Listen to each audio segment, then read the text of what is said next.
Chandigarh Polytechnic College. I'm working here as an assistant professor in Electronics and Communication Engineering Department. Today in this lecture, we are going to discuss phase modulation, and after that, we are going to discuss about the generation method of EM, that is the EM modulator. So let us start with the phase modulation. Phase modulation, in a simple words, we can say the process by which the phase angle, that is phi, of a carrier wave is varied in accordance with the modulating signal is called phase modulation. Or we can say a phase angle is varied in accordance with the phase part or a modulating signal is known as phase modulation. In a phase modulation, the phase that is phi in a carrier voltage equation that can be represented by A sin omega, A sin omega CC plus phi. So the mathematical representation of the same can be shown in the figure or in the next slide. So here the equation for the instantaneous phase that is phi in our phase modulation is phi is equal to Kp and K. So here the Kp is a phase sensitivity and amplitude message signal. So the standard signal equation of the angle modulated wave is Sc is equal to Ac cos 2 by Sc plus phi. So substitute the value of phi in our first equation, or we can say in our above equation, it will be Sc is equal to Ac cos 2 by Sc plus Kpmt, and this is the equation for your Cm wave. If the modulating signal is mt, then it will be Am cos 2 pi Fm into c. Then the equation of Cm will be Sc is equal to Ac 2 pi Fcc plus theta cos 2 pi Fm, where theta is the modulation index, and it can be denoted by delta phi, which will be equal to Kp K into m. And delta phi and delta theta is equal to the phase deviation. So, what would be the modulation index? As with the other modulation indices, this quantity indices indicates by how much the modulated variable varies around its unmodulated level. It relates to the variations in the phase of carrier signal. That is, H is equal to delta theta, which is the peak phase deviation of the signal. Here on your screen, this is a message signal, which can be varied with a message signal which contains some information. After the message signal, there is a carrier, and we got a phase modulated phase. A phase modulated signal is the last one, which was in a red color. Now, starting with the comparison between FM and PM. For FM, in case of FM, the maximum frequency deviation depends upon the amplitude of the modulating signal in this frequency. On the other hand, for the PM, the maximum phase deviation depends upon the amplitude of the modulating. On the other hand, in FM, frequency of the carrier is modulated by modulating signal, and for PM, the phase of the carrier is modulated by the modulator. For the case of FM, the modulation index is increased as the modulation frequency is reduced and vice versa. Whereas in case of PM, the modulation index remains same if the modulating signal frequency changes. We can say when the modulating frequency changes, the modulation index in PM will remain constant, whereas in case of FM, the modulation index will reduce as the modulating frequency is increased and vice versa. So this is all about the PM. We are going to discuss with the principles of EM modulators. Now we are going to discuss with the applications of these modulators. The basic applications are the modulation is very useful in radio wave transmission, and it is an essential element in several digital transmission coding schemes. Phase modulation is widely used for transmitting radio waves and is an integral element of many digital transmission coding schemes that support an amplitude, range,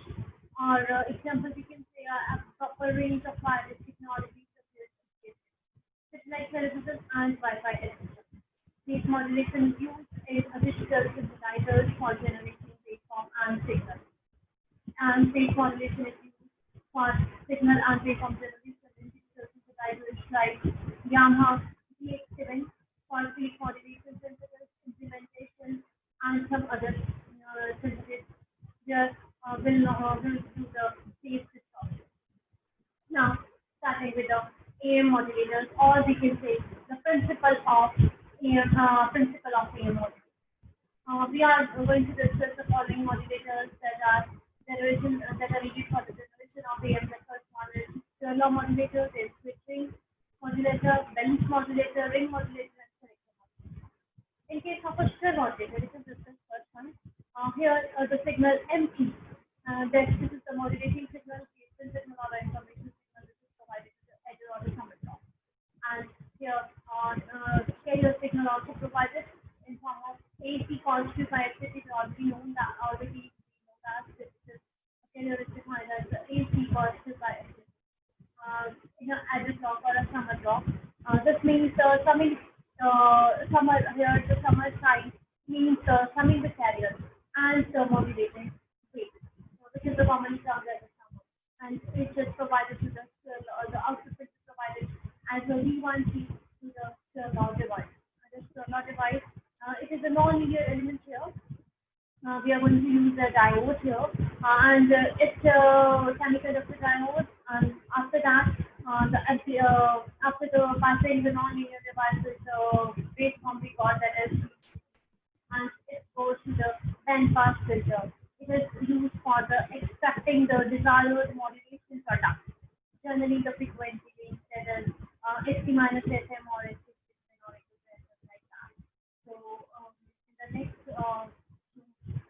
in the next one, the modulating signal and carrier signals are denoted as MC and A cos 2 by MC2 respectively, and these two signals are applied as the input of the summer or as a block with some block produces an output in form of frequency, which is the addition of modulating in the carrier signal, and we can write it as V1C is equal to MC A cos 2 FBC. So this is here we can say we assume the spectrum that is empty, or it is very large, very as compared to the modulating frequency. Generally, F is 3 times of the modulating frequency. Now let us start with the. I hope it is easy to understand. Now starting with the switching modulator.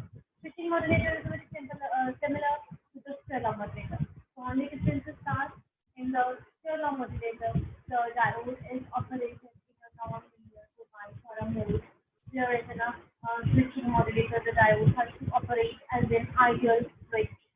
So a semiconductor diode will not be used in this operation. It is assumed that the carrier wave that is, we can say, DC or MC applied to the diode bears a large amplitude. And the consumption is made because the large amplitude of the carrier will swing right across the diode's characteristic curve. The output will be same, that is in form of the DSP signal or AM wave. So next, let us start with the balanced modulator. In a balanced modulator, it is consists of two identical AM modulators. These two modulators, we can say balanced modulators are arranged in a balanced configuration in order to separate the carrier signal, and hence it is called a balanced modulator. It is best suited for the DSP system and the single side frequency modulation and development. Any circuit is capable of producing one of the terms. One of the terms is in an output as a product of two separate input signals and can be used as a balanced modulator. Here, a signal MG is provided to the AM modulator. On the other hand, the negative lower side band of the signal is provided to the AM modulator, and which can synthesize the local oscillator frequency with the carrier frequency, and both goes to the provided to the adder or a sum which adds these two signals, the signals provided from the EM modulator 1 and EM modulator 2. And the signal is your SP. Signal is a SP in form of SP, or we can say a DSP wave or a SSP wave. So it consists of, we can say, balance modulator using SPT. We are having the two kinds of balance modulator. First one is commonly used. First one is our SPT balance modulator, and second one is ring modulator. So it is ring modulator is also known as a double balance ring modulator. In a SPT method, the signal there are three transformers are used, that is T1, T2, and T3. The carrier signal is applied to the center taps of the input transformer T1 and output transformer with the from T3.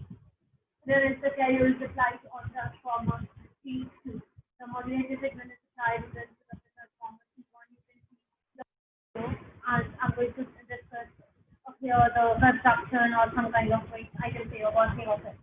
Here, it's a non-linear. It uses in this application, the non-linear characteristic like SCP is used to generate the product of this input.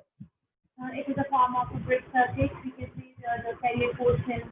The modulated signal is cancelled and the output circuit, and it works as a push-pull amplifier. So the piezoelectric transistors, the SPTs, are used because there are non-linear transfer characteristics due to which the output contains a term which is a product of input voltage. The characteristic curve of an SPT is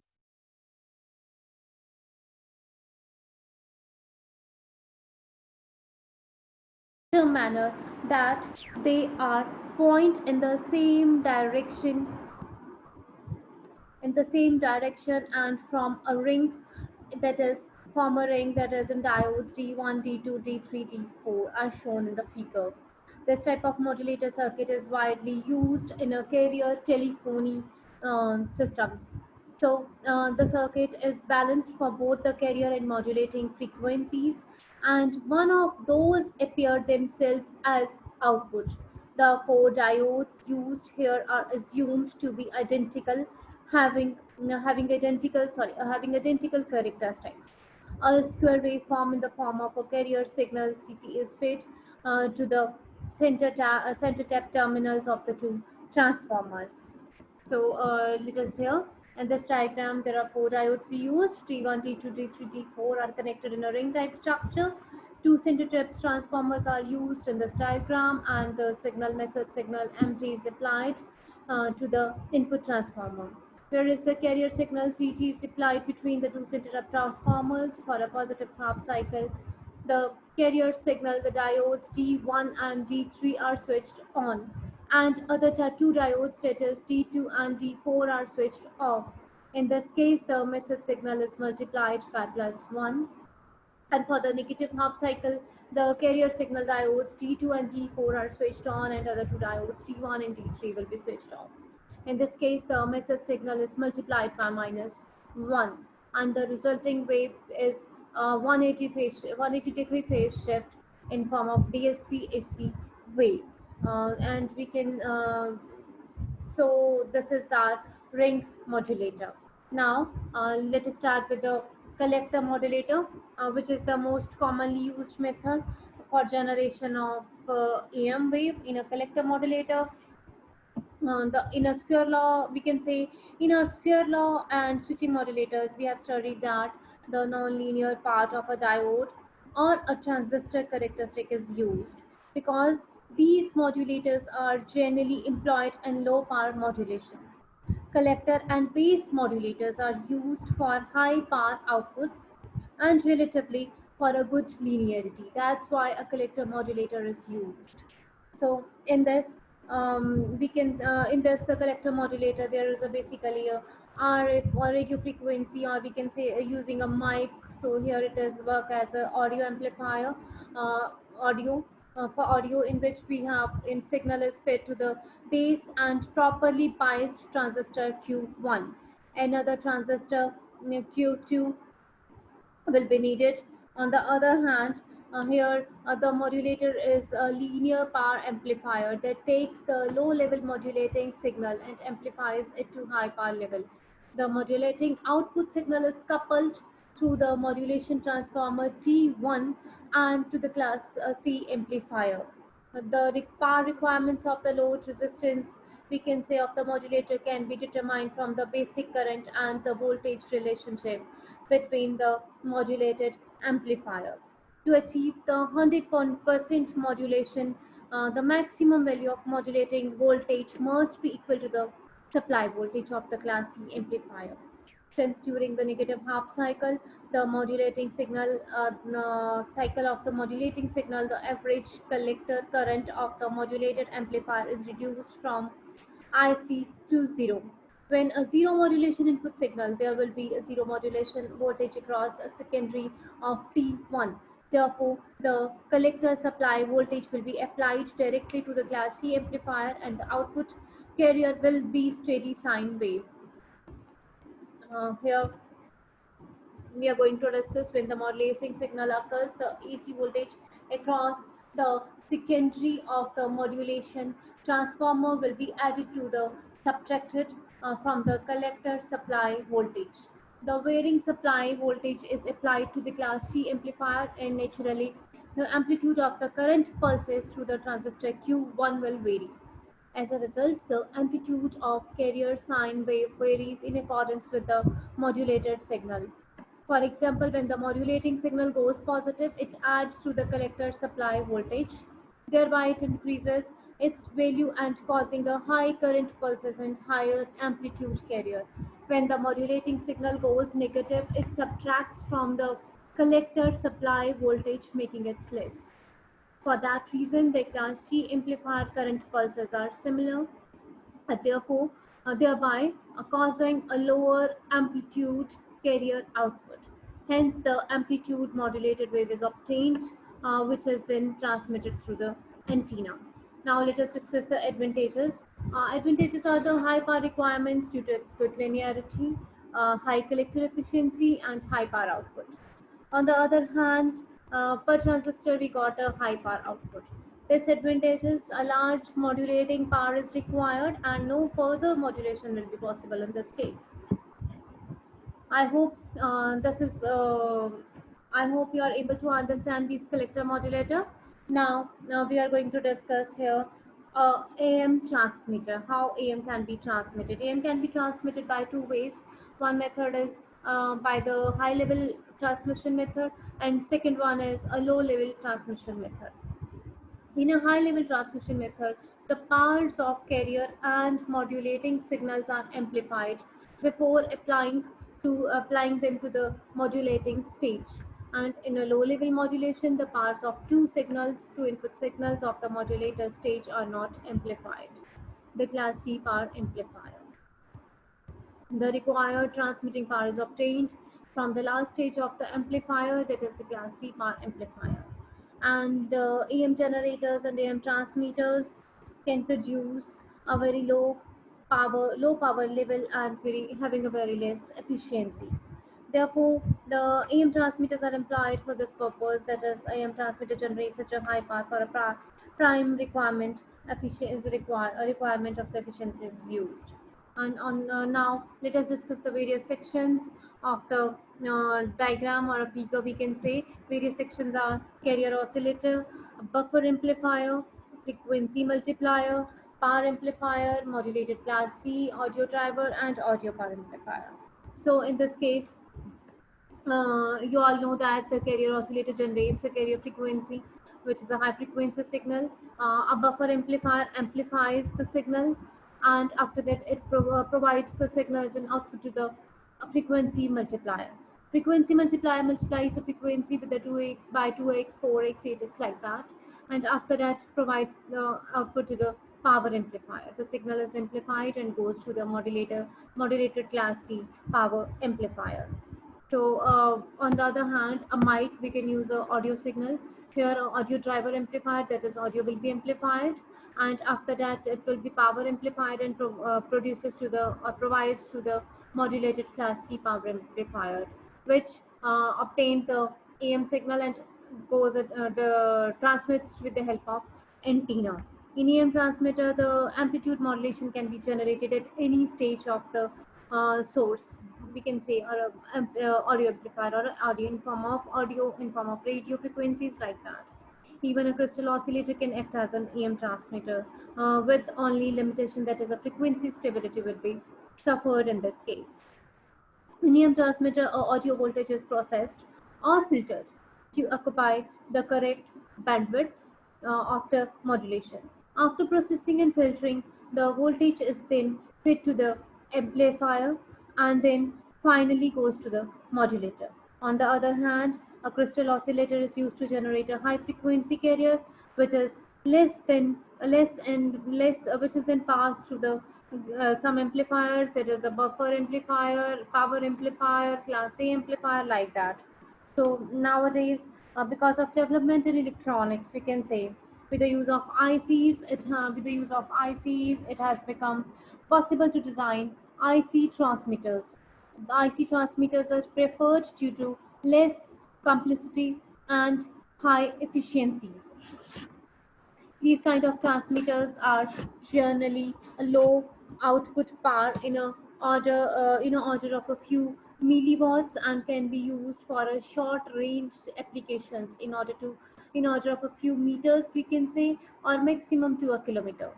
So use of power amplifiers and amplifiers can be made for the high power levels. So antenna systems for the AM transmitters are large and located at some point remote from the studio operations.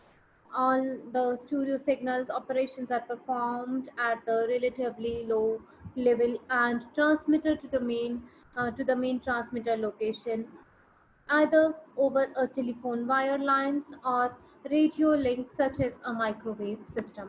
This is all for today. I hope these lectures are very easy to understand. If you have any queries, then you can ask me on. Thank you.